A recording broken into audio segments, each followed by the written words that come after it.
اس کے بعد فرمایا وَلَا تَقْتُلُوا النَّفْسَ الَّتِي حَرَّمَ اللَّهُ إِلَّا بِالْحَقِّ، اور تم کسی نردوش کی ہتیا نہ کرنا، کسی بے قصور کو قتل نہ کرنا۔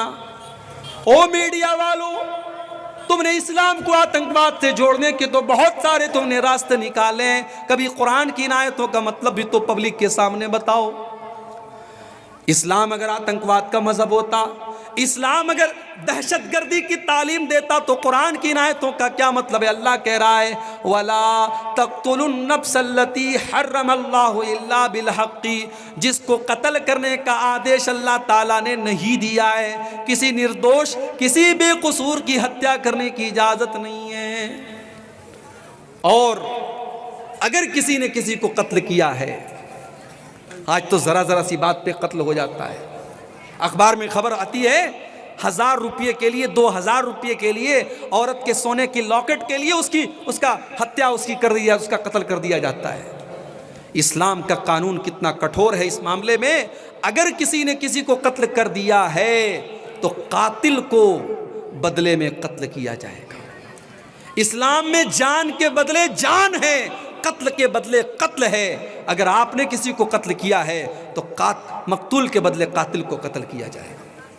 وَمَنْ قُتِلَ مَظْلُومًا فَقَدْ جَعَلْنَا لِوَلِيِّهِ سُلْطَانًا فَلَا يُسْرِفْ فِي الْقَتْلِ إِنَّهُ كَانَ مَنْصُورًا، اور جس کو مظلومانہ طریقے سے قتل کیا گیا ہو، جس کے اوپر ظلم کیا گیا، اس کو قتل کیا گیا ہو، ہم نے اس کے گھر والوں کو یہ اتھارٹی دی ہے، یہ حق دیا ہے کہ وہ قصاص بھی لے سکتے ہیں، وہ بدلے میں چاہیں تو اس قاتل کو قتل کروا سکتے ہیں، اور اگر معاف کر دیں تو دیت لے کر کے، اس کا معاوضہ لے کر کے، جو اسلام نے معاوضہ طے کیا ہے وہ معاوضہ لے کر کے چھوڑ سکتے ہیں۔ اسلام میں دونوں آپشن ہیں، قاتل کو قتل بھی کیا جا سکتا ہے، اور اگر جس کو قتل کیا گیا ہے، جس کی ہتیا ہوئی، اگر اس کے گھر والے تیار ہیں تو پھر اس کو پیسہ دے کر کے معاف بھی کیا جا سکتا ہے۔ اب 2-4 باتیں اور رہ گئی ہیں، جلدی جلدی سن لیجئے، مجھے بھی ابھی سفر پہ نکلنا ہے، تھکا آ رہا ہوں اور 12:15 کے قریب ہو رہے۔ یہ قتل کرنے کی بات کرنے کے بعد اللہ نے ایک عجیب بات کہی۔ اللہ نے فرمایا وَلَا تَقْرَبُوا مَالَ الْيَتِيمِ إِلَّا بِالَّتِي هِيَ أَحْسَنُ، اور یتیم کے مال کے قریب نہ جانا۔ جس بچے کے باپ کا انتقال ہو گیا ہے، جو اناتھ ہے، جو یتیم ہے، اس یتیم کے مال کے قریب نہ جانا، اس یتیم کے مال کو ناجائز طریقے سے نہ کھانا، یہاں تک کہ جب وہ یتیم بچہ جوان ہو جائے، بالغ ہو جائے، تب اس کا مال اس کو دے دینا، اس کی رقم اس کو دے دینا، اس کے باپ نے جو پیسہ چھوڑا تھا وہ پیسہ اس کو دے دینا۔ وَأَوْفُوا بِالْعَهْدِ، اور اے مسلمانوں تم وعدے کو پورا کرنے والے بنو، تم زبان کے پکے بنو۔ إِنَّ الْعَهْدَ كَانَ مَسْئُولًا، اللہ تعالیٰ کیا وعدے کا سوال کیا جائے گا۔ آج کاروبار کی دنیا میں، ابھی مٹیا برج میں میرا آج جمعہ کا خطبہ تھا، پورا کاروباری علاقہ ہے، وہاں کے لوگ بتاتے ہیں کہ مولوی صاحب مال لینے کے لیے غیر مسلم آتا ہے، تاؤ سے پیسہ پھینکتا ہے، مال خریدتا ہے، مسلمان آتا ہے لمبی داڑھی لگا کے، ٹوپی لگا کے، ماتھے پہ سجدے کا نشان ہے، ہم متاثر ہو جاتے ہیں، پربھاوت ہو جاتے ہیں، مال دے دیتے ہیں، کہتا 2 مہینے میں پیمنٹ دے دوں گا، 2 مہینے کے بعد موبائل سوئچ آف۔ کا جتنی بڑی داڑھی ہے اور جتنا حلیے سے دیندار ہے اتنا ہی بڑا فراڈ کرتا ہے، اور ہم کو تکلیف ہوتی کہ ہمارا مسلمان بھائی ایسا کرتا ہے۔ آج پورے بھارت میں ہمارے اوپر ایسے ہی لات جوتے نہیں پڑ رہے ہیں، ہم نے اپنی زبان کی ویلو کو کھو دیا ہے میرے پیارے ساتھی۔ مسلمان اپنے وعدے کا پکا ہونا چاہیے۔ وَأَوْفُوا بِالْعَهْدِ، وعدے کو پورا کرنے والے بنو۔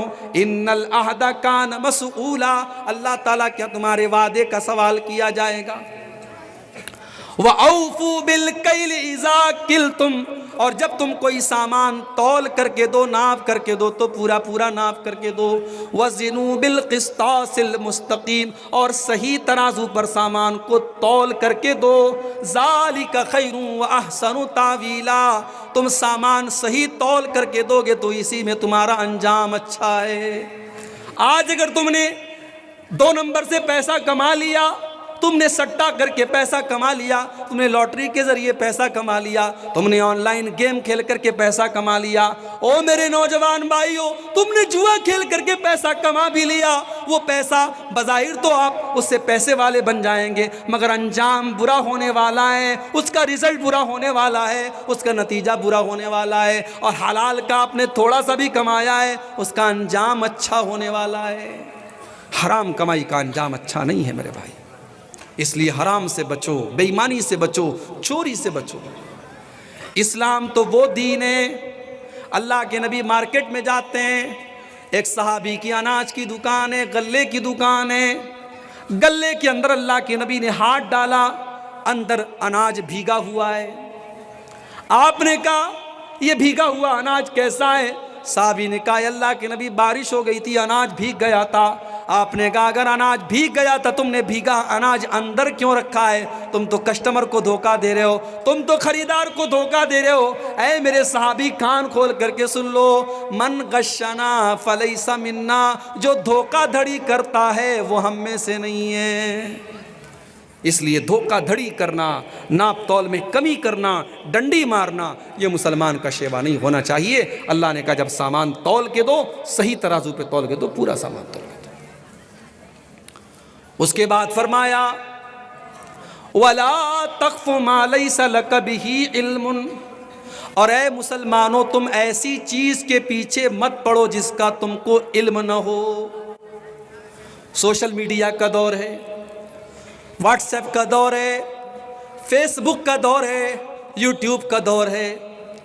آپ کے پاس کوئی ویڈیو آیا، آپ کو لگا کہ یار بات تو صحیح ہے، آپ نے پھٹ سے شیئر کر دیا، آپ نے دوستوں کو بھیج دیا، آپ نے فیس بک کے اوپر پھیلا دیا۔ بعد میں پتا چلا کہ آپ نے جو ویڈیو پھیلایا تھا وہ ویڈیو فرضی تھا، وہ جھوٹا تھا، وہ غلط تھا، آپ نے غلط چیز کو پھیلانے کا کام کر دیا۔ کتنے دنگے اور فساد اسی وجہ سے آج ہو چکے ہیں، کتنے شہروں میں خون خرابہ آج اسی وجہ سے ہو چکا ہے۔ اسی لیے اللہ تعالیٰ حکم دے رہا ہے وَلَا تَقْفُ مَا لَيْسَ لَكَ بِهِ عِلْمٌ، جس چیز کی تم کو نالج نہ ہو اس چیز کے پیچھے نہ پڑو۔ إِنَّ السَّمْعَ وَالْبَصَرَ وَالْفُؤَادَ كُلُّ أُولَئِكَ كَانَ عَنْهُ مَسْئُولًا، اللہ تعالیٰ کہ تمہیں اپنے کان کا بھی حساب دینا ہے، اپنی آنکھوں کا بھی حساب دینا ہے، اپنے دل کا بھی حساب دینا ہے۔ اور خاص طور سے اگر کوئی دین سے ریلیٹڈ چیز ہے، کوئی قرآن کی آیت ہے، کوئی نبی کی حدیث ہے، تو کسی اچھے عالم سے آپ پہلے کانٹیکٹ کر لیں کہ شیخ صاحب، مولانا صاحب، یہ حدیث میرے پاس آئی ہے، ذرا آپ چیک کر کے بتا دیں کیا یہ حدیث صحیح ہے۔ آپ کو جتنی بھی اچھی وہ بات لگ رہی ہو، جب تک کسی عالم سے کنفرم نہ کر لیں تب تک اس کو فارورڈ اور شیئر نہ کریں۔ اور یوٹیوب پر ہر تقریر کرنے والا اور ہر بیان کرنے والا اس کی لچھے دار باتیں اور اس کی میٹھی باتوں میں نہ آئیں، پہلے پتہ کر لیں وہ عالم صحیح ہے کہ نہیں ہے، وہ اسکالر صحیح ہے کہ نہیں ہے، اس کا عقیدہ صحیح ہے کہ نہیں ہے، اس کا منہج صحیح ہے کہ نہیں ہے، اس کے بعد ہی اس کی ویڈیو کو آگے بڑھائیے۔ یہ اصول یاد رکھیے، اللہ نے فرمایا کہ جس چیز کی تمہیں نالج نہ ہو اس کے پیچھے مت پڑو۔ اب اس کے بعد 14ویں چیز وَلَا تَمْشِ فِي الْأَرْضِ مَرَحًا، اور اے مسلمانوں تم زمین میں اکڑ کر کے نہ چلنا، تکبر نہ کرنا، گھمنڈ نہ کرنا۔ إِنَّكَ لَن تَخْرِقَ الْأَرْضَ وَلَن تَبْلُغَ الْجِبَالَ طُولًا، اے انسان تو تکبر کرتا ہے، تو گھمنڈ کرتا ہے، نہ تو زمین کو پھاڑ سکتا ہے، نہ تو پہاڑ کے اوپر چڑھ سکتا ہے۔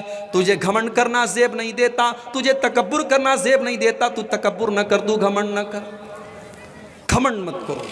اللہ کو گھمنڈ پسند نہیں ہے، نہ پیسے کا گھمنڈ، نہ طاقت کا گھمنڈ، نہ علم کا گھمنڈ، تکبر مت کرو۔ اب اس کے بعد 15ویں چیز، اللہ نے یہ 14 چیزیں بیان کر کے فرمایا کُلُّ ذَلِكَ كَانَ سَيِّئُهُ عِندَ رَبِّكَ مَكْرُوهًا، اے میرے بندو یہ جتنی باتیں بیان کی گئیں یہ ساری کی ساری باتوں میں جو بری باتیں ہیں وہ تمہارے رب کو بہت ناپسند ہیں۔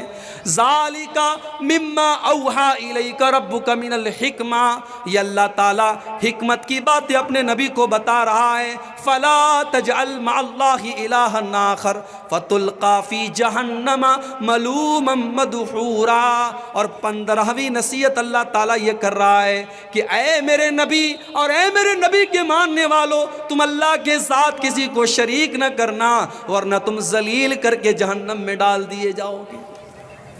پہلی چیز بھی شرک سے منع کیا اور 15ویں چیز بھی شرک سے منع کیا۔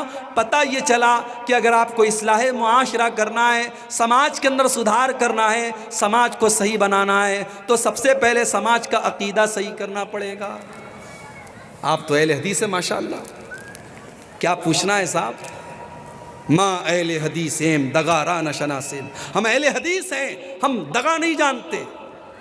ارے کہے کہ اہل حدیث ہیں، ہم اہل حدیث ہونے کے باوجود اگر آج تک ہماری مسجد میں جمعہ کے دن 2 اذان ہو رہی ہے تو پھر ہمیں اور آپ کو اپنے آپ کو اہل حدیث نہیں کہنا چاہیے۔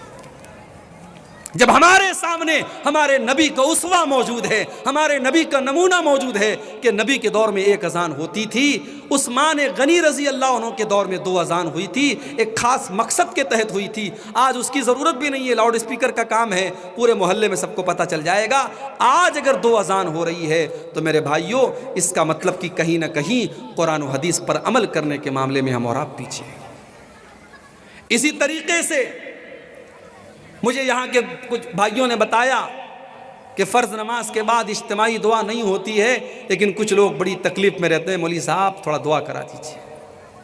یقیناً آپ دعا کر سکتے ہیں۔ دعا نماز پڑھنے کے بعد اگر آپ کو اللہ سے کچھ مانگنا ہے، آپ کا پرسنل میٹر ہے، آپ کا ذاتی معاملہ ہے، آپ اللہ سے مانگ سکتے ہیں دعا، کوئی مسئلہ نہیں ہے۔ مگر 2 بات یاد رکھیے، ایک ہوتی ہے اجتماعی دعا، امام صاحب نے ہاتھ اٹھایا، سب لوگوں نے ہاتھ اٹھایا، امام صاحب دعا کر رہے ہیں، باقی سب لوگ آمین کہہ رہے ہیں، یہ جو شکل ہے فرض نماز کے بعد یہ شکل ثابت نہیں ہے نبی سے۔